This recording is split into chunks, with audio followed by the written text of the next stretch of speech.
അസ്സലാമു അലൈക്കും ഫ്രണ്ട്സ്.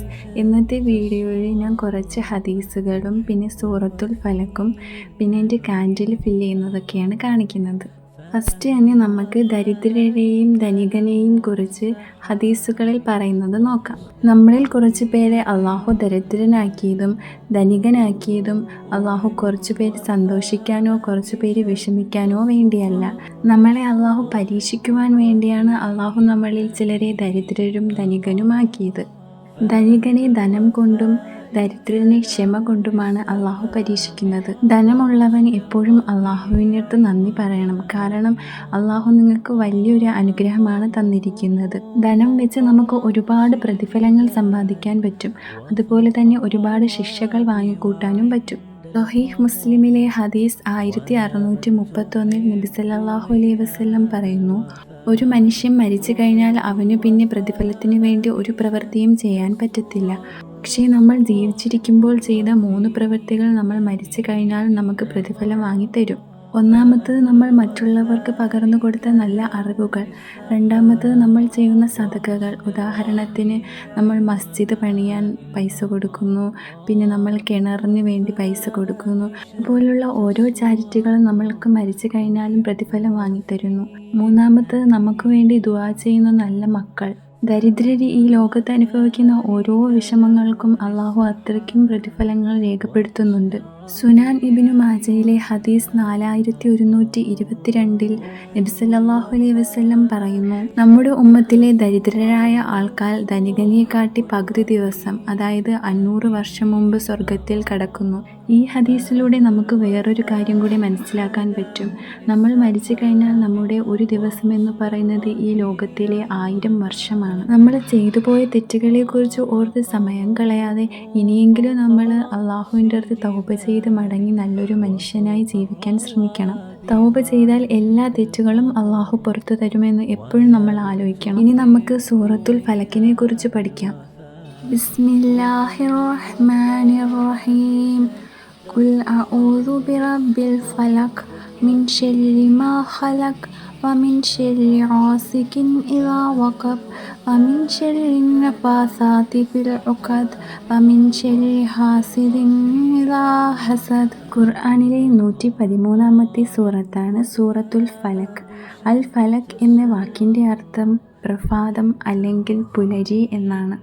മക്കയിൽ അവതരിക്കപ്പെട്ട ഈ സൂറത്തിന് 5 ആയത്തുകളാണ് ഉള്ളത്. ഈ സൂറത്ത് നമ്മളെ പഠിപ്പിക്കുന്നത് എന്തു വന്നാലും നമ്മൾ അള്ളാഹുവിൻ്റെ അടുത്ത് അഭയം തേടുവാനാണ്. എല്ലാ ഒളിഞ്ഞിരിക്കുന്നതും പരസ്യവുമായ അപകടത്തിൽ നമുക്ക് ആകെയുള്ള രക്ഷിതാവെന്ന് പറയുന്നത് അള്ളാഹു മാത്രമാണ്. ഖുർആനിലെ മുവദ്ദിത്തൈനിലെ ഒന്നാണ് സൂറത്തുൽ ഫലക്. മുവദ്ദിത്തൈൻ എന്ന് പറഞ്ഞാൽ അഭയം തേടുന്ന 2 സൂറത്തുകൾ. ഇനി നമുക്ക് സൂറത്തുൽ ഫലക്കിനെ പറ്റിയിട്ടുള്ള ഇമ്പോർട്ടൻ്റായ 3 ഹദീസുകൾ നോക്കാം. ജാമി തിർമിദിയിലെ ഹദീസ് 3575 മുഹമ്മദ് നബി സല്ലല്ലാഹു അലൈഹി വസല്ലം പറയുന്നു, സൂറത്തുൽ ഫലക്കും സൂറത്തുൻ നാസും രാവിലെയും വൈകിട്ടും 3 പ്രാവശ്യം എല്ലാ ദിവസവും ഓതിയാൽ എല്ലാ ദോഷങ്ങളിൽ നിന്നും നമുക്ക് സംരക്ഷണം ലഭിക്കുമെന്ന്. സഹീഹ് അൽ ബുഖാരിയിലെ ഹദീസ് 6319 ഐഷ റളിയല്ലാഹു അൻഹ റിപ്പോർട്ട് ചെയ്യുന്നു, നബി സല്ലല്ലാഹു അലൈഹി വസല്ലം എന്നും കിടക്കുന്നതിന് മുമ്പ് സൂറത്തുൽ ഫലക്കും സൂറ അൻ നാസും ആയത്തുൽ കുർസിയും ഓതുമായിരുന്നു എന്ന്. സഹീഹ് അൽ ബുഖാരിയിലെ ഹദീസ് 5016 നബി സല്ലല്ലാഹു അലൈഹി വസല്ലം നമ്മോട് ഉപദേശിക്കുന്നു, എന്തെങ്കിലും വയ്യായിക വരുമ്പോൾ മുവദ്ദിത്തൈൻ, അതായത് സൂറത്തുൽ ഫലക്കും സൂറത്തുൻ നാസും ഓതുവാൻ. ഇതിലൂടെ അള്ളാഹു നമുക്ക് ശിഫയും സംരക്ഷണവും തരുന്നു. ഇനി നമുക്ക് ഓരോ ആയത്തുകളുടെ അർത്ഥം നോക്കാം. കുൽ എന്ന വാക്കിൻ്റെ അർത്ഥം പറയുക, ബിറബ്ബി രക്ഷിതാവിനോട്, അഊദു ഞാൻ അഭയം തേടുന്നു, ഫലക്ക് പുലരി അല്ലെങ്കിൽ പ്രഭാതം. അപ്പോൾ കുൽ അഊദു ബിറബ്ബിൽ ഫലക്ക് എന്ന് പറയുമ്പോൾ പറയുക, പുലരിയുടെ രക്ഷിതാവിനോട് ഞാൻ അഭയം തേടുന്നു. മിൻ എന്ന വാക്കിൻ്റെ അർത്ഥം നിന്നും, മാ ഏതു ശരി ദോഷം, ഖലക്ക് അവൻ സൃഷ്ടിച്ച. അപ്പോൾ മിൻ ശരി മാ ഖലക് എന്ന് പറയുമ്പോൾ അവൻ സൃഷ്ടിച്ചതിലെ ദോഷങ്ങളിൽ നിന്നും. ഓസിക്കി എന്ന വാക്കിൻ്റെ അർത്ഥം ഇരുട്ട് അല്ലെങ്കിൽ രാത്രി. ഇതാ അപ്പോൾ, വഖബ് പറന്നിറങ്ങുമ്പോൾ. അപ്പോൾ വമിൻശരി ഓസിക്കിൻ ഇതാ വക്കബെന്ന് പറയുമ്പോൾ രാത്രിയുടെ അന്ധകാരം പരന്നിറങ്ങുമ്പോഴുണ്ടാകുന്ന ദോഷങ്ങളിൽ നിന്നും. നഫാസാത്തി എന്ന വാക്കിൻ്റെ അർത്ഥം ഓതുന്നവൻ, ഫിൽ ഉഖദ് കെട്ടുകളിൽ. അപ്പോൾ വമിൻശരി നഫാസാത്തി ഫിൽ ഉഖദ് എന്ന് പറയുമ്പോൾ കെട്ടുകളിൽ ഓതുന്നവരുടെ ദോഷത്തിൽ നിന്നും. ഹാസിദി എന്ന വാക്കിൻ്റെ അർത്ഥം അസൂയക്കാരൻ. ഹാസിദ അസൂയ കാണിക്കുമ്പോൾ. അപ്പോൾ വമിൻശരി ഹാസിദിൻ ഇതാ ഹസദ് എന്ന് പറയുമ്പോൾ അസൂയ കാണിക്കുന്നവൻ അസൂയ കാണിക്കുമ്പോഴുണ്ടാകുന്ന ദോഷത്തിൽ നിന്നും. അപ്പോൾ മൊത്തത്തിലുള്ള അർത്ഥം പറയുക, പുലരിയുടെ രക്ഷിതാവിനോട് ഞാൻ അഭയം തേടുന്നു. അവൻ സൃഷ്ടിച്ചതിലെ ദോഷങ്ങളിൽ നിന്നും, രാത്രിയുടെ അന്ധകാരം പരന്നിറങ്ങുമ്പോഴുണ്ടാകുന്ന ദോഷങ്ങളിൽ നിന്നും, കെട്ടുകളിൽ ഓതുന്നവരുടെ ദോഷത്തിൽ നിന്നും, അസൂയ കാണിക്കുന്നവൻ അസൂയ കാണിക്കുമ്പോഴുണ്ടാകുന്ന ദോഷത്തിൽ നിന്നും. സൂറത്തുൽ ഫലക്ക് പഠിച്ചത് വെച്ച് നമ്മുടെ ജീവിതത്തിൽ നമുക്ക് എന്തെല്ലാം തീരുമാനമെടുക്കാമെന്ന് നോക്കാം. നമ്മൾ ഒരിക്കലും മറ്റുള്ളവർക്ക് നമ്മുടെ അസൂയ കൊണ്ടോ നമ്മുടെ വാക്കുകൾ കൊണ്ടോ നമ്മുടെ പ്രവൃത്തികൾ കൊണ്ടോ ഒരിക്കലും ഒരു ദോഷവും വരുത്തരുത്. നമ്മുടെ ജീവിതത്തിലെ എല്ലാ ദോഷങ്ങളിലും എല്ലാ സന്തോഷത്തിലും നമ്മൾ എപ്പോഴും അള്ളാഹുവിനെ വിശ്വസിക്കണം. എപ്പോഴും നമ്മുടെ സംരക്ഷകനായിട്ട് സൂറത്തുൽ ഫലക്കിനെ കാണണം. കഴിഞ്ഞ വീഡിയോകളിൽ ഞാൻ സൂറത്തുൽ ഫാത്തിഹയും സൂറത്തുൽ ഇഖ്ലാസുമാണ് പറഞ്ഞത്. ഇനി അടുത്ത വീഡിയോയിൽ ഞാൻ സൂറത്തുൽ നാസ് പറയാം. ഇന്നത്തെ വീഡിയോയിൽ ഞാൻ മഗ്‌രിബ് തൊട്ടുള്ള കാര്യങ്ങളാണ് കാണിച്ചത്. ഇശായൊക്കെ നിസ്കരിച്ചിട്ട് ഞാൻ പിന്നെ ദുആ ബുക്കിൽ എനിക്കൊരു പുതിയ ദുആ എഴുതാമെന്ന് വിചാരിച്ച് ആ ദുആ നിങ്ങൾക്കൂടെ ഞാൻ പറഞ്ഞു തരാം. ദുആ എഴുതിക്കൊണ്ടിരുന്നപ്പോൾ തന്നെ എൻ്റെ ക്യാൻഡിൽ തീർന്നു പോയായിരുന്നു. അപ്പോൾ ഞാൻ വീഡിയോയുടെ ലാസ്റ്റ് ക്യാൻഡിലൊക്കെ നിറയ്ക്കുന്നത് കാണിച്ചു തരാം.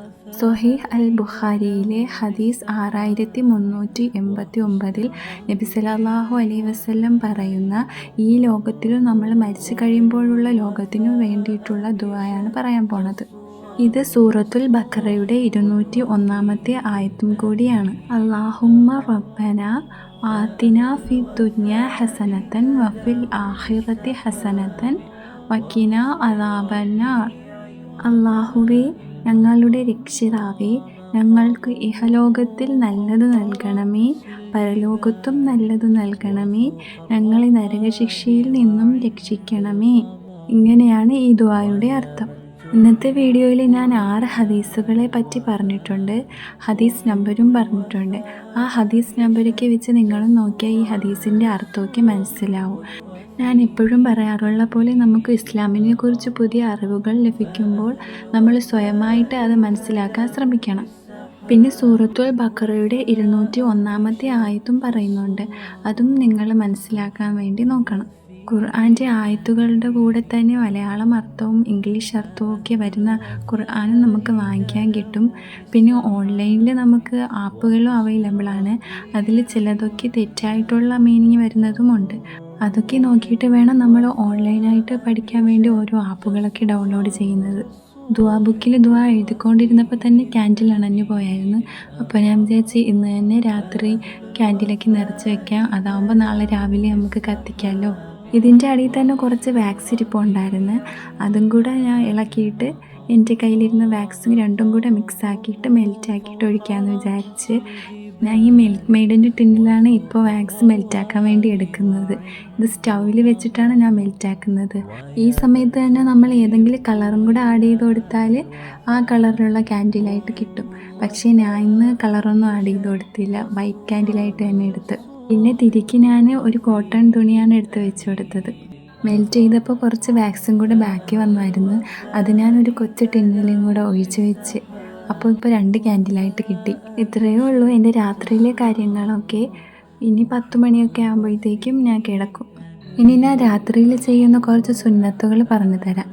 ഇശാ നിസ്കരിച്ച് കഴിഞ്ഞിട്ട് സൂറത്തുൽ മുൽക്ക് ഓതണം. പിന്നെ ആയത്തുൽ കുർസി ഓതണം. ആയത്തുൽ കുർസി എല്ലാ നിസ്കാരത്തിന് ശേഷം ഓതുന്നത് സുന്നത്താണ്. പിന്നെ ഇന്ന് ഞാൻ പറഞ്ഞ ഹദീസിൽ വെച്ചിട്ട് സൂറത്തുൽ ഫലക്കും സൂറത്തുൽ നാസും രാത്രി 3 പ്രാവശ്യം ഓതണം. പിന്നെ കഴിഞ്ഞ വീഡിയോയിൽ ഞാൻ പറഞ്ഞ സൂറത്തുൽ ഇഖ്ലാസ് രാത്രി ഓതുന്നതും സുന്നത്താണെന്ന്. ആമന റസൂൽ ഓതുന്നത് സുന്നത്താണ്. ഒലോടുകൂടി കിടന്നുറങ്ങുന്നത് സുന്നത്താണ്.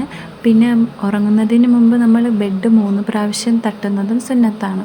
പിന്നെ നമ്മൾ കിടക്കുമ്പോഴത്തേക്കും വലത്തുവശം ചരിഞ്ഞ് അല്ലാഹുമ്മ ബിസ്മിക അമൂതു വ അഹ്യ എന്ന് പറഞ്ഞിട്ട് കിടക്കണം. ഇത്രയേ ഉള്ളൂ ഇന്നത്തെ video. Thank you for watching.